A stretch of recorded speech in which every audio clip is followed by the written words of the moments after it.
how to get better even if you're not doing active change work. Hi, I'm Dan Ross, the Anxiety Helper, and I'm going to explain the Van Restroff effect and how that can help you to get better when you're not actively making changes in your life. So one of the things that I invite people to do between sessions with me is to notice what is getting better, even if it's the smallest amount.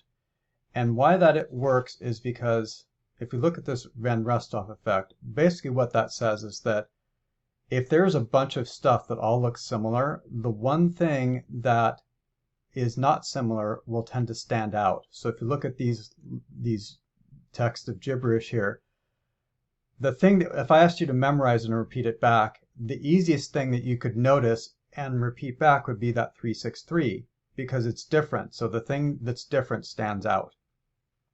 And here's why this is important, because so often when people are doing change work, they have a big problem or they have a big goal and they're used to noticing what's wrong. And this can come up a lot in therapy, like I have this problem, I have this problem, this problem. And the thing is then everything starts to look like a problem.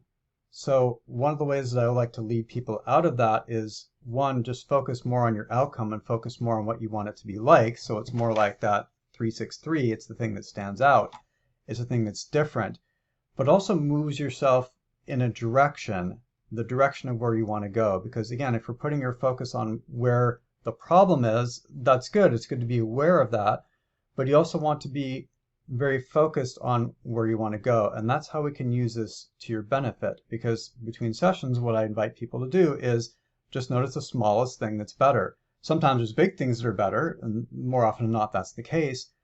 But notice how maybe you're in that same situation where you used to have the old response, and instead you have the new response. And even if that only happens 50% of the time, or even 20% of the time, it means that you're moving in the right direction. So I always invite people to focus on the direction that you want to go in. That's how this Van Restroff effect can help you, is to change that focus from what's wrong amongst all the things that are wrong to something that's right, even if it's the smallest thing. So try it out and notice how this works for you, along with any other change work you're doing, or even if you're not doing that. Sometimes just putting that focus onto the thing that's right just starts to change the direction of where you're going. And if you think about a car that has a steering wheel, and if you turn the steering wheel just a tiny bit, you don't really move that much on the road. But over time, if you keep that steering wheel even slightly turned, you're going to end up going in a circle, right? Or you end up, completely changing direction.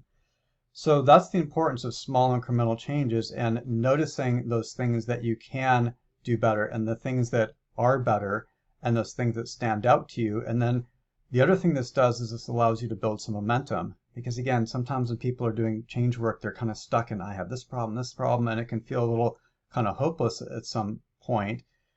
And when you start to notice something that's working well, anything that's working well, even if your life is great, something that's even working better, or if things don't seem to be working, what is one thing that is working? So let those things stand out to you, let those things get noticed so that it sensitizes your mind to go more in that direction.